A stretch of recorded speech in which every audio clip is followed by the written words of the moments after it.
Hello everyone, this video is about trauma and post-traumatic stress due to workplace mobbing.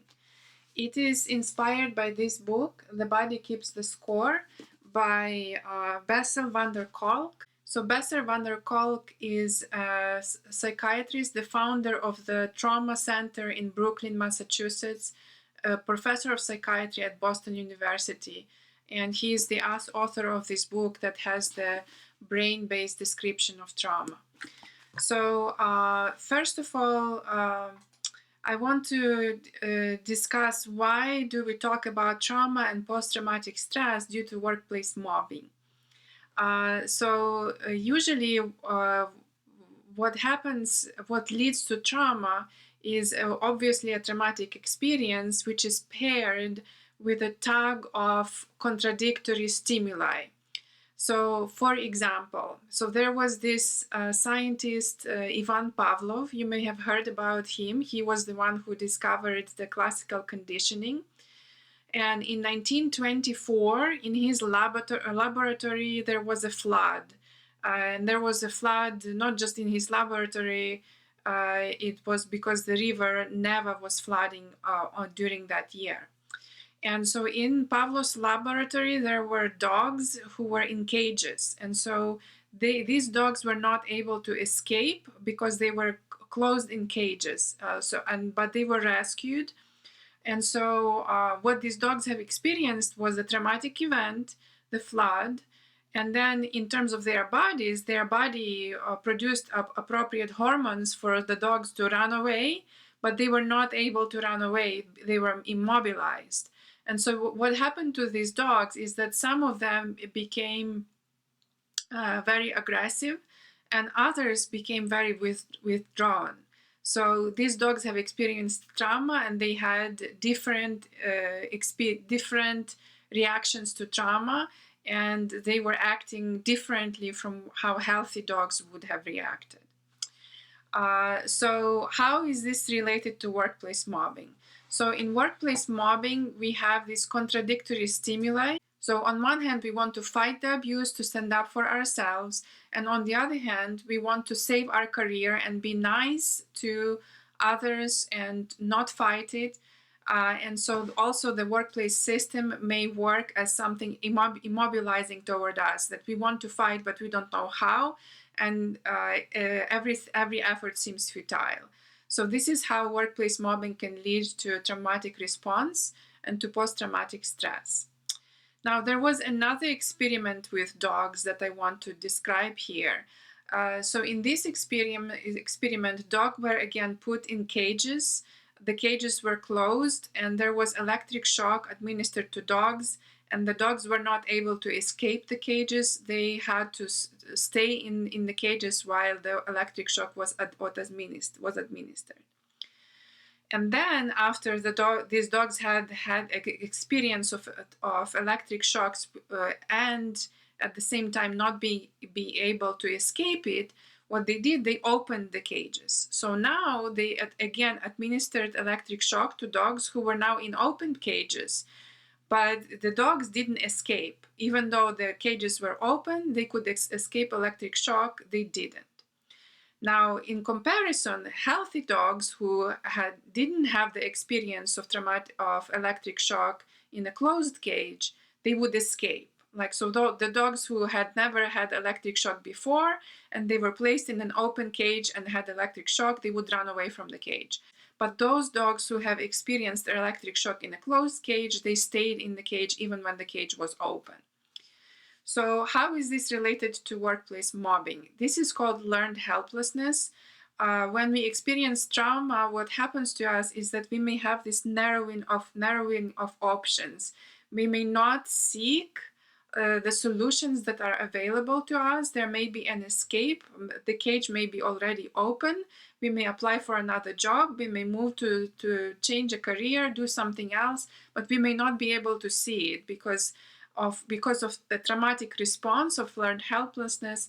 We may be stuck in a traumatic response and dissociated or aggressive, like those dogs in the previous story of the flood.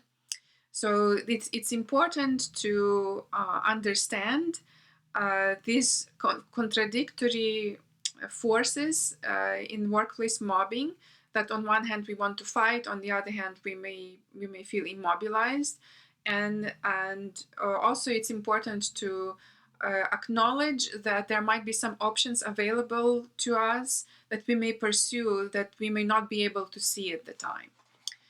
All right, so another aspect of trauma is fragmented experiences, not being able to describe in words what is happening to you. So you may have a list of seemingly innocuous offenses, yet your emotional experiences tell you something else. So you may not be able to describe your experience, and this may be because of traumatic response. So the reason for this is that the brain center for language, it may shut off during the time when we experience trauma.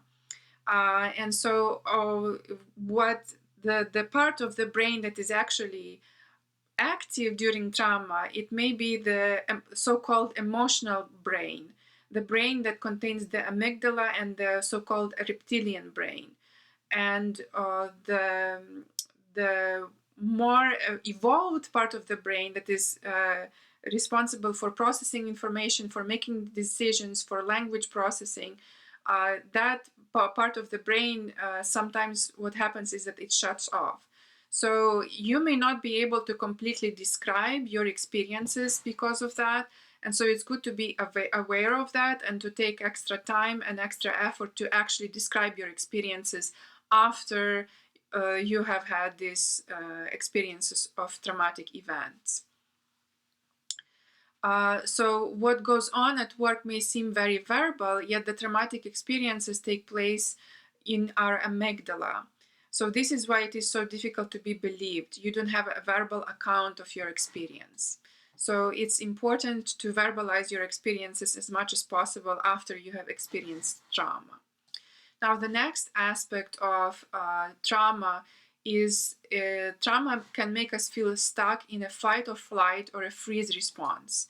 So these are two separate ways of responding to trauma, and you may ask, like, so which one is yours? So the way you respond to a traumatic event may actually be influenced by how you responded to traumatic events during childhood. So there was an example in this book where a husband and wife were stuck in a car during a car accident, and they reacted differently. So the husband's brain was scanned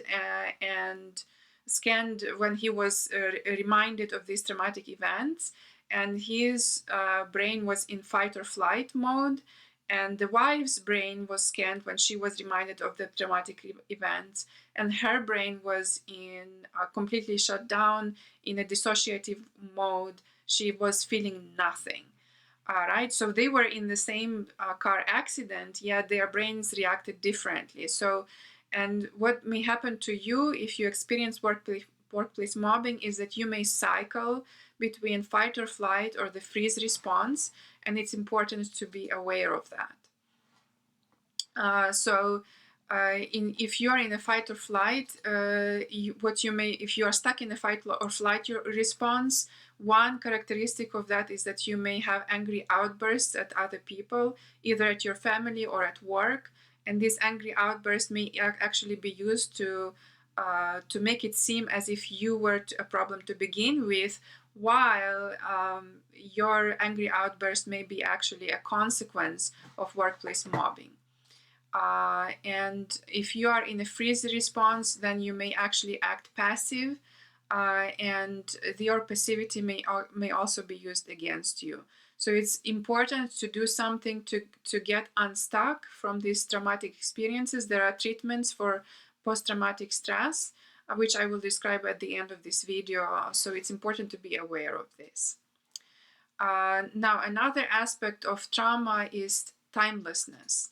So when you experience workplace mobbing, it may seem as if there is the event didn't have a beginning and it will never have an end. It may seem as if it's gonna go on forever, and you may lose your sense of time. And this is not coincidence, because in trauma response, our brain, the part of our brain that is responsible for processing, for understanding that there is a beginning and an end to an experience, that part of the brain may actually go shut off during the traumatic events.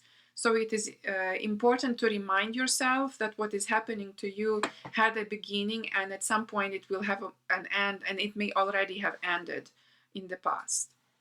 Another aspect of trauma is that thalamus, the part of the brain that is responsible for filtering out which information is relevant and which is not, it may shut down. And what happens in that case is that we feel flooded with sensory experiences. So it seems like everything is important and everything needs to be sorted out, and there is an overload of information. So that is another aspect of trauma. Overactive amygdala hypervigilance may lead to difficulty maintaining relationships and difficulty getting social support.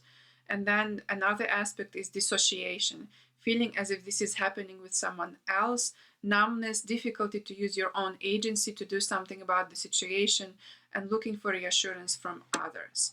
Now, there are ways of treating trauma. They are described in this book, and I'm going to make another video about ways of treating trauma. Just so that to give you something in this video, one way of addressing trauma is to activate your vagus nerve. Vagus nerve is a major nerve in the parasympathetic nervous system, which is responsible for the rest and digest state. And so it may help when we activate the parasympathetic nervous system, it may help us to get unstuck and move away from a traumatic response. And so one way to stimulate the vagus nerve is to hum or sing. So singing and humming, and you do not have to sing for someone else. So, or chanting, that's one way. Another one is rhythmic movement. So playing ball with somebody, massaging your ear, doing yoga, and meditation are all ways of addressing trauma. And some of the professional treatments that are administered by licensed counselors and psychologists are cognitive processing therapy and EMDR, eye movement desensitization and reprocessing. So these are some treatments of post-traumatic stress. I hope that this video was interesting to you. Please give it a like and subscribe to my channel. I hope to see you in the future videos. Have a nice day. Bye.